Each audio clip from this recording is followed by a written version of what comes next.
These people are completely unhinged, and it looks like they're giving threats with the Wonder Woman game getting canceled. One of the senior writers says she will come for you if you celebrate the game getting scrapped. Well, this game had a lot of woke issues with it. Of course, it was going to have that problem. They knew it was going to be a failure, and of course, this is a huge, huge deal with multiple studios shutting down, and this game that's had a ton of money put into it destroyed as a result. We're going to tell you everything that's gone on and just how unhinged these people are in just a moment. Please hit the like and then subscribe button, everybody. Join us here as we talk about all things in gaming, especially when it comes to heroes, fantasy, and the like. This is sort of my wheelhouse here. I'm a comic book writer by trade, and I would love for you to sign up for my newsletter right here. This newsletter, you get 3 free books for doing so, including a graphic novel. This is Metagirl right here, a wonderful superhero that if you like classic Wonder Woman, if you like classic Supergirl and the like, you're really going to enjoy this. So this is good stuff right here.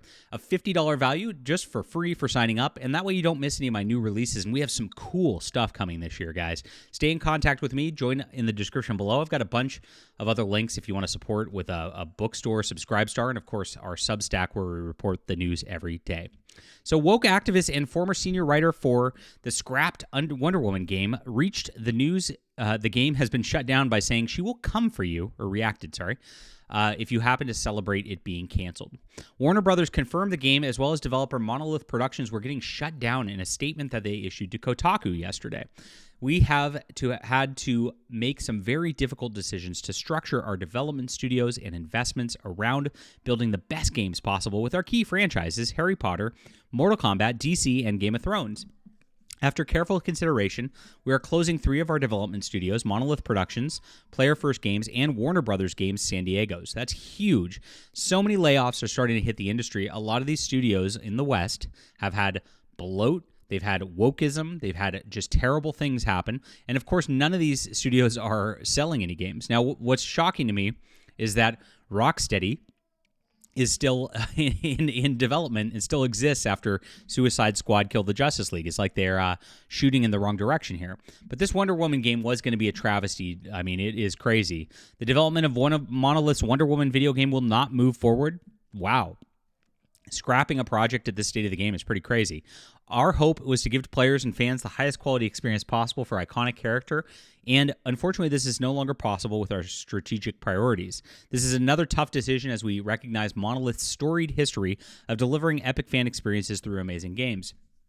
We greatly admire the passion of 3 teams and thank the employees for their contributions. As difficult as it is today, we remain focused on excitement about getting back to producing high-quality games for our passionate fans and developed by our world-class studios and getting our games business back to profitability and growth in 2025 and beyond. And here it is, getting the games business back to profitability. So they've lost a lot of money. If you don't know the stuff from last year, it was hundreds of millions of dollars that they were losing in their games division just because of all the terrible woke activism that they pushed with a lot of these studios through their games. These people have needed to have these games shut down for a long, long time. It's been a long, long time coming. A lot of people with just completely no experience in gaming, developing games and getting paid exorbitant fees in order to do this type of stuff. It's pretty wild how this goes on. And it's also pretty wild that if this game is at a position where it's not salvageable, where they can't just finish it after the amount of money they've spent on this Wonder Woman game already, it goes to show that these Western studios are not doing things right. These Asian studios are developing games like Marvel Rivals for a fraction of the budget of these games and doing very, very well with them. It makes sense that they'd close as a result. In response to this, Depass wrote on X, "Yes, the news is true. I'm a free agent and open to opportunities. After almost 2 years of pouring my heart into Wonder Woman, 2 full years, and they still don't have a game, guys. I effing refuse to share that Ghoul's article, and do not send it to me if you value not being verbally flayed to the bone." Oh my gosh. Pretty crazy. In a follow-up post, she said, "Any of you MFs say a effing word about us deserving it, I will come for you. Do not try it with me or any of my colleagues. I'm logging off for a bit to try to process the news. Well, don't use the internet as therapy, my friend. That's maybe part of the problem, that you're terminally online here rather than actually getting your work done at these studios. And that might be why, this type of thing's happening. I hate to say it, but you probably deserve it, because this game was looking like it was going to be a train wreck due to the not so great work that was being done on it to begin with. And that's been happening again at a lot of studios. We've seen it with Dragon Age. We've seen it with Suicide Squad Kill the Justice League in the DC universe as well.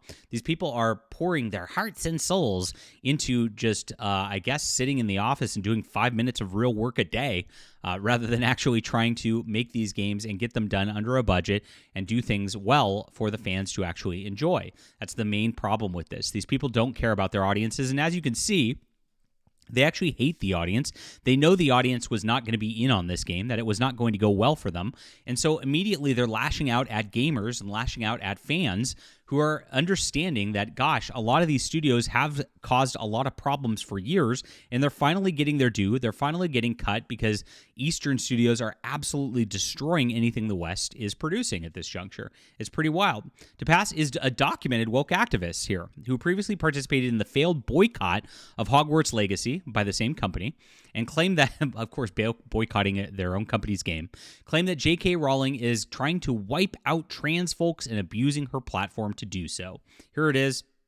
I'm not giving that game any of my time, and it's not merely a controversy. It's supporting someone trying to wipe out trans folks and abusing their platform to do so. Very angry stuff right there. Also says, whoever has the keys to GOG's social media channels needs to get bounced. That's twice they've been transphobic, once with a shitty meme and now co-opting a hashtag for trans rights to sell games. FFS. So a total diversity hire right here who totally had no place in gaming, trying to make Wonder Woman into some sort of woke activist project. We know exactly what was going on with this game, and we knew it was going to be a massive problem. It gets even worse for this person. You can tell this person is just completely angry, uses identity politics to get positions within the industry, and probably deserve to be laid off in this whole situation. You don't want people like this working on your projects whatsoever. Everything they touch always turns to poop. Every single time. And Depass was also operating at a DAI activist organization called I Need Diverse Games. That's for real. Whose goal was to get free passes for minority and female attendees. It's a grift to try to get into conventions without trying to get anything for themselves. Or maybe they meant Game Pass on that. Game Pass is not that expensive as it is. She also relayed to the outlet, I've been gaming for a long time. I'm tired of not seeing myself in this media. Well, you should be seeing Wonder Woman and not yourself if you were working on this game properly. Games are old enough to where we should be beyond the same scruffy white dude as the protagonist or a tired racial stereotype or tropes. She made it very clear she does not want to bring more seats to the table, but she wants to see seats replaced. And this is what it's all about, replacing white people because she wants a participation trophy just because she's a black woman. If I walk into a room and I see the same people on the same panel, it tells me you're not trying. There are plenty of non-white, non-dudes, queer people, non-binary, etc. that can talk about the same issues. Oh, please clap.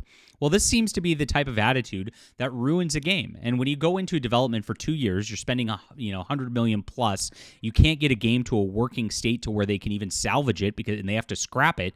You know that you've actually screwed up. You've failed. You've produced a product or a non-product that's not even going to be able to hit the tables.